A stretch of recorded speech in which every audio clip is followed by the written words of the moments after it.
અરે એવી કોઈ વિચારધારાની કલ્પના કરો જેનો પાયો જ એ વાત પર ટકેલો હોય કે આખું બ્રહ્માંડ એક છે, બધું જ એક જ ઈશ્વરનું સ્વરૂપ છે. હા, અને છતાં એ જ વિચારધારાને માનનારા લોકો આજે એકબીજા સાથે બેસવાનું પણ ટાળતા હોય. બિલકુલ.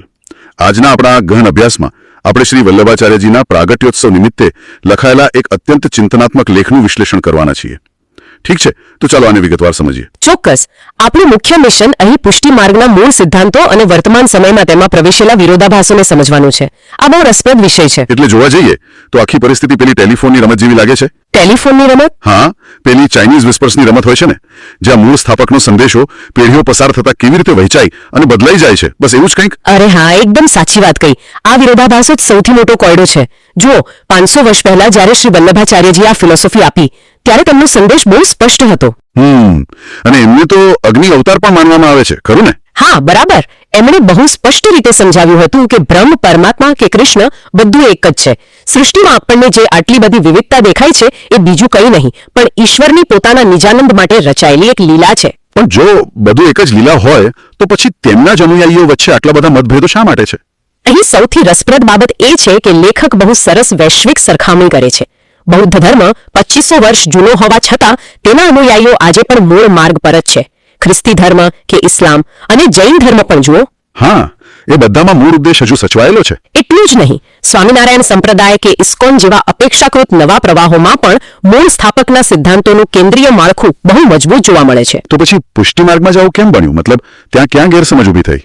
પરંતુ સમય જતા સંપ્રદાય અલગ અલગ વલ્લભકુળ આચાર્યોમાં વહેંચાઈ ગયો. ઓહ, એટલે કે સમગ્ર અનુયાયીઓ કોઈ એક મૂળ દર્શન સાથે જોડાયેલા રહેવાને બદલે અલગ અલગ આચાર્યોની નિષ્ઠામાં વહેંચાઈ ગયા. બિલકુલ. અને પરિસ્થિતિ એવી બની ગઈ કે એક આચાર્યનો સેવક બીજા આચાર્ય પાસે જતા સંકોચ અનુભવે. મૂળ એકતાનું સ્થાન ધીમે ધીમે વિકૃત થઈ ગયું છે અને સમાન શિક્ષણની કોઈ વ્યવસ્થા જ બચી નથી. આ તો એવી વાત થઈ કે વરસાદમાં એક વિશાળ અને સુંદર છત્રી ઉપલબ્ધ છે. સાચી વાત. પણ લોકો એ એક છત્ર નીચે આવવાને બદલે વરસાદમાં પોતાની અલગ અલગ તૂટેલી છત્રીઓ લઈને ઉભા રહેવાનો આગ્રહ રાખે છે. અરે, બહુ સરસ ઉદાહરણ આપ્યું. આ પ્રક્રિયામાં મૂળ શુદ્ધ એકતાનું સ્થાન માનવીય અહંકાર અને સંસ્થાકીય ભાગલાઓએ લઈ લીધું છે. એટલે જ લેખક માત્ર સમસ્યા નથી દર્શાવતા પણ ગોસ્વામી શ્રી પ્રથમેશજી મહારાજના એક કાવ્યનો સંદર્ભ આપે છે. એ પંક્તિઓ શું કહે છે? કાવ્યની પંક્તિઓ કંઈક આવી છે: જાગો જાગો પુષ્ટિ પથિક, આહુતિ કી બેલા આઈ, મનુજો બલિ દો નીજ વલ્લભ પર, લાવ ફિરસે શુદ્ધ એકતા. વાહ, આ તો એક કઠોર ચેતવણી છે. એટલે કે આ માર્ગ પર ચાલનારાઓને ઢંઢોળીને જગાડવાનો પ્રયાસ કરવામાં આવ્યો છે. હા, આ પંક્તિઓ સીધી રીતે કહે છે કે અલગ અલગ વાડાઓમાં વહેંચાઈ જવાને બદલે વ્યક્તિગત અહંકારનો ત્યાગ કરો અને મૂળ સ્થાપકના શુદ્ધ એકાકાર સ્વરૂપ તરફ પાછા ફરો. તો આ બધાનો અર્થ શું છે? કોઈ પણ વિચારધારાને જીવંત રાખવા માટે અંધભક્તિને બદલે જાગૃત એકતા કેટલી જરૂરી છે તે આ અભ્યાસ પરથી સ્પષ્ટ શીખવા મળે છે. એકદમ સાચું. સમાન દ્રષ્ટિકોણ વગર કોઈ પણ દર્શન લાંબો સમય પોતાના શુદ્ધ સ્વરૂપમાં ટકી શકે નહીં. જ્યારે પોતાના જ ઘરની અંદર વિભાજન હોય ત્યારે એ સિદ્ધાંતનો સૌથી મોટો પરાજય છે. સાચી વાત છે. તો આ આખી ચર્ચાના અંતે એક બહુ મોટો વિરોધાભાસ ઉભો થાય છે.